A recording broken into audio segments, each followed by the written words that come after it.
you know me, I'm a Mini fan. I've had a GP3 and R56 JCW, and I just love that they're so iconic because they don't have to have loads of power because they're so much fun. They handle like they're on rails and everything that someone that's a motorsport enthusiast just loves about driving. Now, as modern cars have changed and adapted with regulations and demands, can a Mini John Cooper Works still maintain that iconic heritage?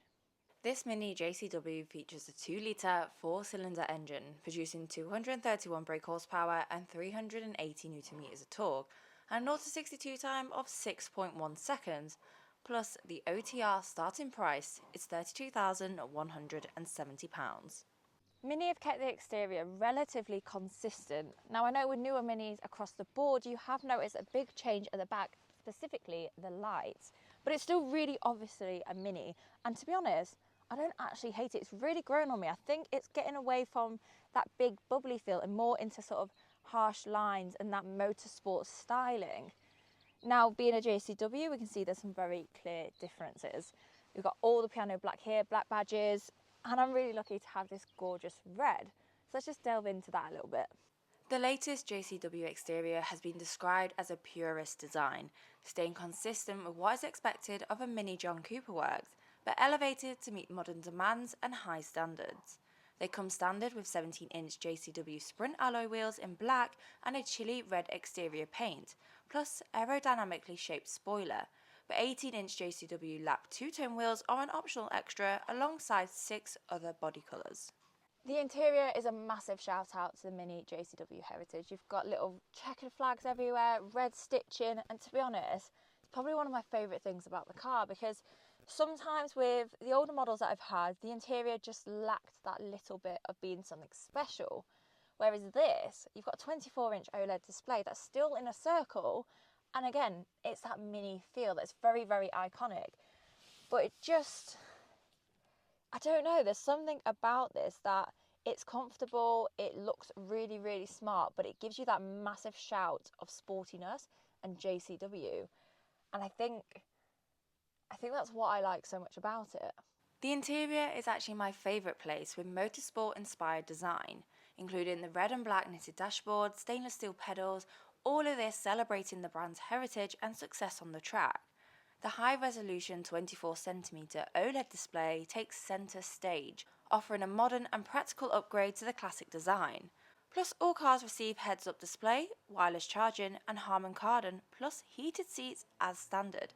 And we need to take a quick moment to shout out the experience modes. I've gone through these in a previous Countryman video and they are honestly a fantastic addition in terms of customization. And the new JCW mode shows your performance related data, including power, torque and G-force. It's safe to say that is my favourite mode. So we know it ticks both boxes in terms of being a Mini and being an iconic JCW on the inside and the out.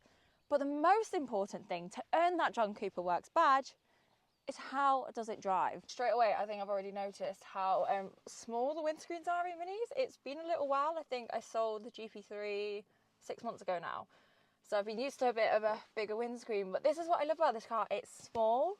Most cars nowadays are just getting bigger and bigger. I feel like Mini, yes, obviously it is a lot bigger than a classic Mini, but they're still keeping that fun hot hatch size, and it just feels really nice to be back in one. So, engine on. There's definitely some artificial noise in that, but I'm not complaining. It's got a nice hum to it.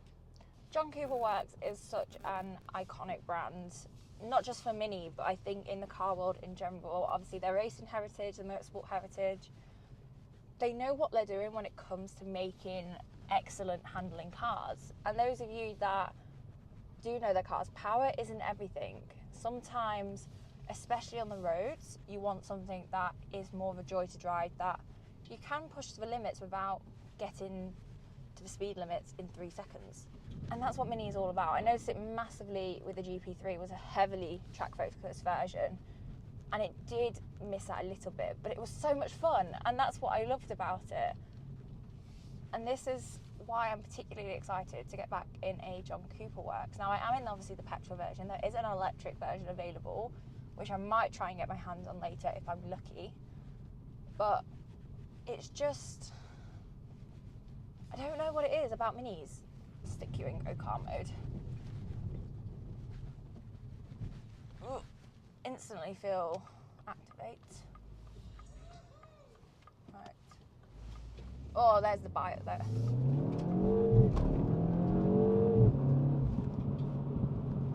I wasn't expecting that at all. I can't actually see my speedo because I'm too far down. Okay. Let me just compose myself a minute. I've gone the wrong way. Ready? Oh, yes. It's got a nice kickback on the gear change as well. It's very, as soon as you put that foot down on the accelerator, you can see his head bagging a little bit. It's so responsive. The gearbox is miles superior than the one in the GP3. That was always it was the weak spot of the car.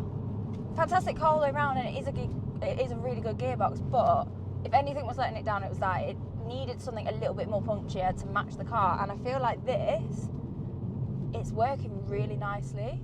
It's so much more responsive. Keep whacking my head on the back of the seat. I love it.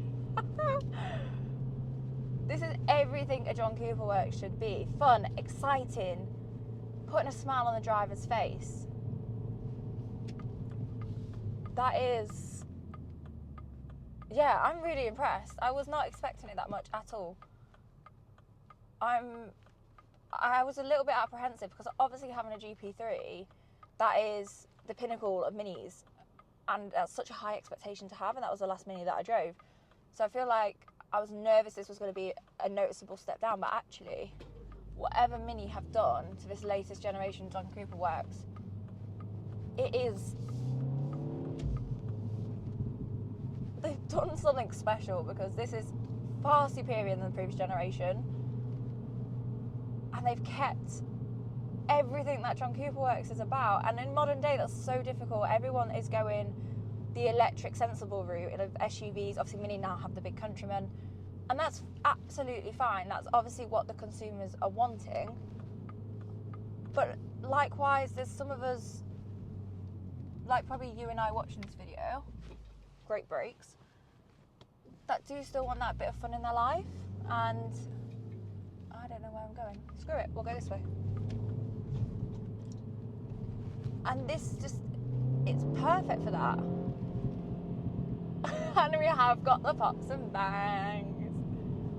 That was my favourite thing about the R56. That one pops and bang on overruns so well. Okay, this looks like it's going to be a fun road. Let's go.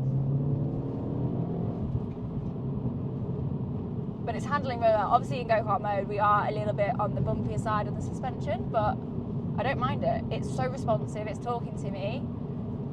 It is handling like it's on rails. You can confidently maintain the power through the corner.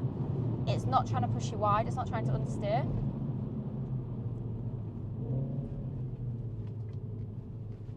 It is a proper driver's car.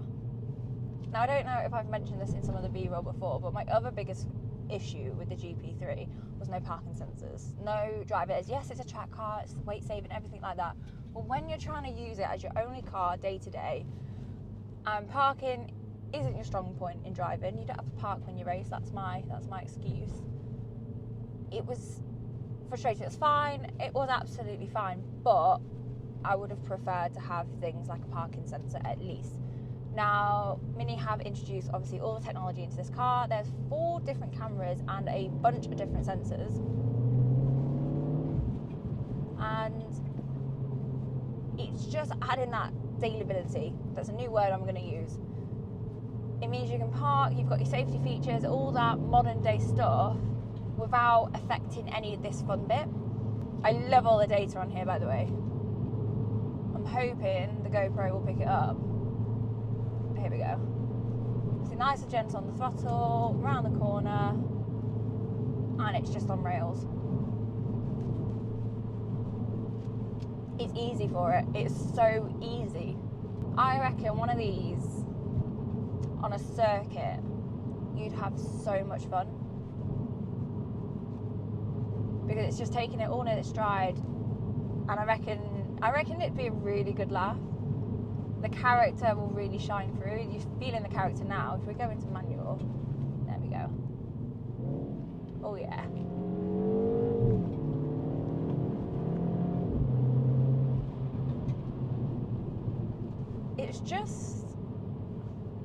It's a proper driver's car.